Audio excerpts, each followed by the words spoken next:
Well, Bob, I now want to take you off the water to onshore in your sailmaking career, which is a phenomenal story. How did it begin for you? Well, Mike Bradley, who was my Flying Dutchman crew, and I had we decided we're going to make our own sails for our Flying Dutchman. So we rented a little shed at St Leonard's for about $15 a week, and we worked on our sails there. And while we're doing this, some other people got interested in it and they wanted to be involved and asked us if we'd do some work for them.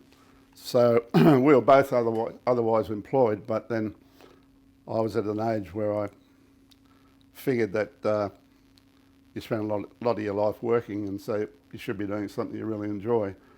So I quit my job and started up the sail loft, Fraser Sails. So where did you do your apprenticeship? I didn't. You didn't? No. No, I was. Did you read a book or something? Oh well, I was self-taught, so I figured the knowledge that we did doing these sails and being self-taught, I had the confidence and I had the determination to go on and start a sail loft. So we opened a sail loft in Crow's Nest, and I employed a couple of sail makers, and then I ended up going on and learning the whole deal about being a sail maker.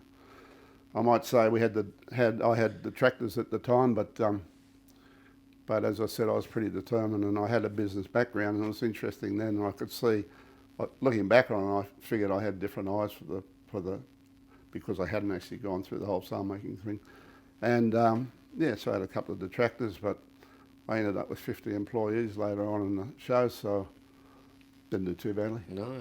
And we spoke earlier about your first Hobart on Astronaut. Did you make the sails for her? Yeah. Well, that was, in the early days we opened that loft in Crow's Nest, we did the sails for Astronaut, and that was my first offshore boat. And what about, talking about offshore, did you set up a loft in New Zealand at some stage? Oh, we did. Yeah. We did. Tell us about that. Oh, well, so it was early days for our sail making business, and when I looked into it and I saw, looking at the cost of sailcloth, and I thought, gee, this stuff's pretty expensive. What's going on?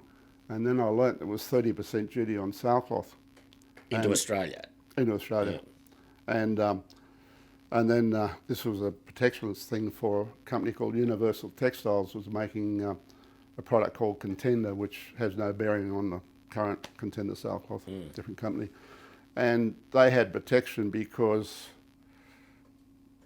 well, they set up to make sailcloth for when the America's Cup, because you had to have your own sort of homemade products for the America's Cup. So I did my research and I learnt that I could get sailcloth into New Zealand duty free, and under the NAFTA agreement, New Zealand Australia Free Trade Agreement, I could ship sails from New Zealand to Australia duty free. So I sent over Will Hammond, one of my employees, and he went across there and we set up the sail loft and made sails there, imported the cloth from the States, made the sails there and shipped them across to Australia. But two things happened. One was that we had started a sail makers industry group, and we had somebody in Canberra lobbying to get the duty off the sailcloth, which happened. And the other thing that happened was that New Zealand went into quite a recession there, and part of this was the domestic market. So it was, the whole project wasn't viable from that point, so we closed it up and came home, and then Will went to Western Australia and set up our first franchise loft. And you set up other franchise lofts around Australia? Yeah. So we set was up. that difficult? No, it was easy. I mean, we had people saying that they wanted to be involved. So, the lofts were already set up, so they changed to Fraser Sails. And, so we set up in Hobart and Brisbane and Melbourne. And what my goal there was that I wanted to remain independent, because I wanted to be the franchisor rather than the franchisee, rather than being part of an American sort of, US-based thing. So we could be free to sort of access any markets we wanted to. And did you design the sails and then? Yeah. Yeah. Yeah. So we did the sail design and then we did most of the cutting. So we'd present them with the cut panels and they'd complete the sails. They'd finish them? Yep. Yeah, right. Okay. But a lot of people, certainly CYC members, will know you having a loft just over the park at Rushcutters Bay. Yeah, Neil Avenue. Yeah, you were there for a long while, weren't you? Yeah, we were. We were there for a lot of years, and we did this because I was wanting to be closer to the CYC so we could service the club here, and also close to the CBD where a lot of business people own boats and stuff would work from the CBD, so we were the closest point to them. So it worked out well for us, and we built up a lot of good. We had some really good boat owners out of the CYC, and it gave you a great opportunity to get into sailing, sail on those good boats. Yeah, exactly. Yeah. And a name we know well, Brad Stevens. He came along at some stage and joined you. He was a pretty smart fellow, Brad. He's a very smart fellow. Yeah.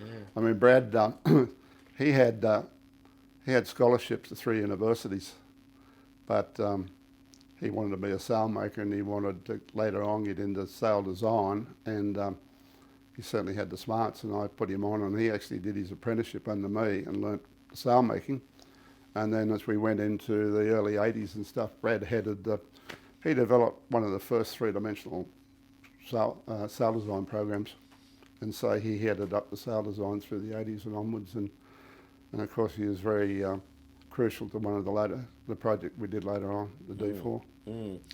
But I mean, Brad and yourself, I mean, I think it helped owners that you were good sailors as well as sailmakers, so you got invited onto boats to see how the sails performed. Yeah. It's a very important part of it, wasn't it? Yeah. But I mean, 80s and 90s, Hobart races were top of the list. You had, I think, 6 line honours winners and 9 overall winners. I mean, that's a fantastic performance from someone that didn't do an apprenticeship, started in a tin shed in St Leonard's. Yeah. Well, that's how it worked out, and I think one year we actually had 3 first places in a row. And I know one year we had like 5 out of the first 7, and the next year we had like 5 out of the first 10. So the thing that I find rewarding from that is that we weren't just making sails for 1 or 2 hot shot boats, that we actually catered to a lot of other customers and had some very good loyal clients. Well, I mean, I guess your name, the Fraser Sail name, was starting to get known, not only in Australia but worldwide. Did you branch out overseas then? You set lofts up overseas? Yeah, we did. Well, it started. We started in the States, and I went over with Gary Appleby, and we did the San Francisco Big Boat Series, and we won our class, and we were awarded top boat of the regatta, which was a new award that they'd given for the Big Boat Series because of our outstanding performance. So this was quite noted over there. So was that which Sagacious was that? That was the early part, the white one. The white one. Yep. Not the one that won the Hobart. Well, 2 of them won the Hobart. Yeah, yes, but the second Hobart, that went to the Admiral's Cup. Not that one. No, sorry, it was the first white one. Yep, sorry, yeah. Yeah, so we did the Kemble Cup in '86, I think it was. Yeah. 86 on that boat, and then it was shipped to San Francisco, and then we won the big boat. So that was noted, and so that gave me an opportunity to set an agent up in San Francisco. And at the same time, I tracked down Carl Crawford, who was sailing with Bill Coke on Matador on the East Coast. And so Carl came on board, and we set up a sail loft in Newport, Rhode Island, and it was a service loft. And then a little bit later, we set up in Japan. And so I did a lot of sailing with the Japanese. I did sail in Japan, sailed in Hawaii, and sailed in the States with a lot of the Japanese customers. And so our loft here at Rushcutters Bay, we manufactured the sails out of there and supplied them through. So there's no manufacture overseas as such? Except in Japan. In Japan, we would either manufacture the complete sail or we'd send them cut sails, because that was a franchise sort of operation. And so I think by that stage, about 60% of our product was being exported. And this was a pretty key thing to our business because of the seasonal activity of sail making. This gave us both hemispheres so we could maintain our staff and is it true you spent a year learning Japanese? It was true that I spent a year studying Japanese. And it was a bit of a shock when the end of the year, when our test was all in writing, in katakana, wasn't spoken. We're just given the exam papers. It was all written. So How'd you go? I failed. Right. Right. I can imagine. But Bob, you mentioned D4. Yeah. And people have heard of it and know of it. But what actually is it, D4? Explain that to us. Well, I guess the simplest way I could do it is you remember back in the 80s, early 80s, that the racing sails were cut radially from commercial laminates, and the idea of the radial sail was to get the strongest fibres to follow the loads in the sail, which basically the highest loads radiate out of the corners and higher in the leach area. So that was how the radial sails were done. So our process was that we would do it, rather than buying the commercial fabrics, we developed a system where we'd do a custom laminate, and we developed all the machinery and the wherewithal to lay out all the fibres in curves accurately following the load paths. So it was compared that, if you like, to a radial sail. Like a radial sail for Brindabella would be up to 100 pieces, the 3-reef mainsail for Brindabella. So that's it in a nutshell. I mean, it was a lot more involved than that, of course. And who was that? You and Brad working with that? How did that? Well, Brad and I had the concept. Yeah. And it was a lot more than that, of course. So we set up a purpose-built factory in Somersby, That's right, where we're doing all the D4, and we had a team of people on the R&D, and I mean, it was an innovative process. It was an innovative product, it was an innovative process, so it was a lot of disciplines we covered, like engineering and laminating technology and control software and all that sort of stuff we did in-house. And Mike Green from the club here joined us as the production manager. Justin Dock, who I'm not sure if he's a member, if he's not, he should be, but he's sailed out of the club here for years, had a science degree. So he joined us and helped us with the, with the R&D. And Mark Fullerton was quite instrumental in that. And Mark Fullerton, along with John Hearn, actually took over the sail Loft later on. And did anyone try to copy it, or did you have a patent on it, or was there any? No, we didn't have a patent. And the reason why we didn't, well, I mean, we had a process that was really quite unique. But the reason why we didn't patent it is that if you patent something, you put it out in the public domain. And we weren't really prepared to do that because other people can study it and see how it's all done. So we actually had what we call a wall of silence and wall of secrecy, and we kept anybody who went in there, suppliers and stuff, had to sign confidentiality agreements. And it was a great success, wasn't it, for you? Yeah. And where did Doyle come into play, the Robbie Doyle sailmaking? Well, Richard Bazade ran the Doyle Loft in New Zealand, and he wanted a part of this, so we agreed that we gave them a 6 months run on it, and he was pretty happy with it all. So he had mentioned to Robbie Doyle, who's the principal, that they should get together. He should get together with us and look at it. So he and I sat down and we did 2 agreements, and one was that we did a Doyle Fraser Loft agreement where we would join the 2 names together, and we did a separate agreement which was a non-exclusive agreement, for the D4 process. So then we manufactured the D4 products and supplied their global network. Right.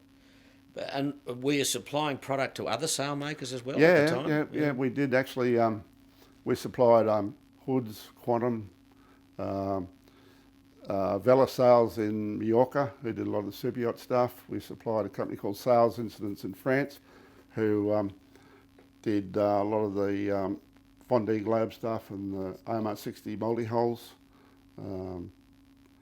There's numerous other smaller sailmakers that we supplied, and this was all done with Doyle's blessing because they knew that we had that agreement. So.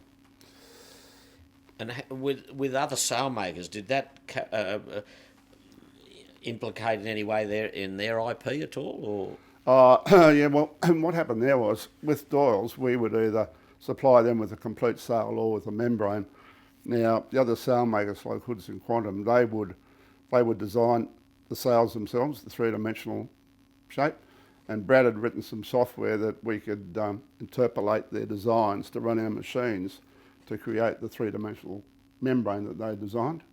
So we'd complete the membranes and supply them with the membranes, and they'd complete the sail and badge it and put their own brand on it. And then in 2003, I think it was, you sold D4 to a big German company. Is that right? It was actually a billion-dollar German textile company. Sorry, billion-dollar German textile company, and Dimension Polyant, the sailcloth people were part of that company. Right. And so they acquired all the technology from us. They bought the business, and I had a contract as the managing director for 3 years, and so we went on and were manufacturing in Somersby, at the factory in Somersby. We were also manufacturing in Germany, and now we're supplying. They had a customer list of something like 400 customers, so now we've got a completely global business that we're supplying the D4 membranes to.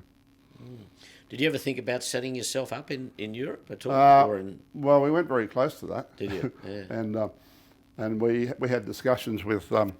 Well, we actually got to the point where we had registered a business name with the guys in Mallorca, and we were going to set up a manufacturer in Mallorca, and so it took a while for the Germans. It took a year for them to come to the decision to actually, because big global company, it's a bit incumbent, a bit difficult for them to make quick decisions. And while this was going on, we thought we'd set up ourselves. So we'd manufactured equipment that was going to go to Mallorca, and then Dimension Polyant got wind of this, and they went, "We want you on the plane." So we went over there, and I signed the agreement with the managing director of the group. Right. And so the other one was a stalemate, but a little while later, they had actually been through our factory, and they got the full dog and pony show. So they knew how to, they knew how the process all worked. They had a bill of materials, they had a list of our suppliers, they knew how the machinery was done. Well, they had a pretty good idea. So they set up sometime later and replicated the product. And that product actually went on to be Quantum, sell it to Quantum. Well, another great compliment for you, really. Yeah. There's others opposition doing that. But I mean, the D4 sales, I mean, worldwide had great success. I mean, round the world boats. That Vendée Globe, you had a winners there, I think. That's got to stand the test of time. Yeah, well, again, it was membranes that we did to Sales Instruments Design, so they had a lot of those Vendée Globe boats. But it was your membrane. And they still do. Yeah. So we built the membranes, and I forget what year it is, but their first winner was can't think of the year, but so they had a winner, outright winner of the Vendée Globe, which is a single-handed round the world race non-stop. And then I think it was about 2008 they had the winner, and they had the first 5 places with D4 membranes. But so I think time was moving on, I guess, and you decided you had enough, and 2005 you retired. That's right. Yeah. That's right. Well, Brad took over then as managing director, so I'd set out my contract. Yeah. And it wasn't without issues, sort of working for a public company after starting the business myself and having control over every element. So I was pretty happy to see my time out and moved on and did other things. So where's D4 now? Where are we at with D4? Well, D4 was, I think in 2012, that Dimension Polyant sold the D4, all the technology, to Sales Instruments, a French company. So they're still manufacturing that and supplying their boats with it. And there's still evidence of D4 and other products around, like Oil Stratus and the Quantum product. Just talking about sales, what do you think of the America's Cup? Their sales? With the two-part mainsails. I mean, that was extraordinary, wasn't it? I was quite fascinated. Yeah. I would have liked to have sort of understood a bit further. I was looking at it to try and see how it all worked. Yeah. And I guess I had it mostly worked out how they could have to go really flat very quickly, or they could go very deep very quickly.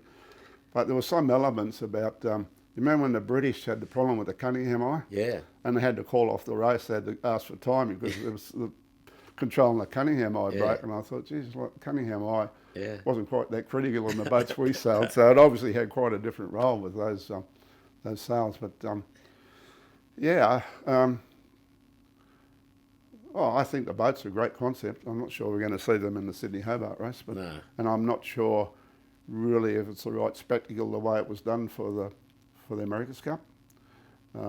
maybe they've got to. I'm sure they're going to be the boat, the next time around. But maybe they've got to reconfigure the courses or something to get them a bit more match racing.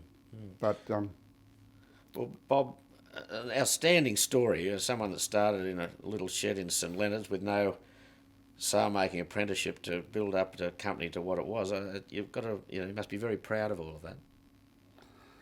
Yeah, I'm pretty happy with the outcome. Yeah, indeed. All right, Bob. Well, thank you. It's been great. As I said, terrific. We go back a long way, our friendship. I just want to finish with one question. Here we go. You're well known around the waterfront as Bob Basham. Oh, here we go.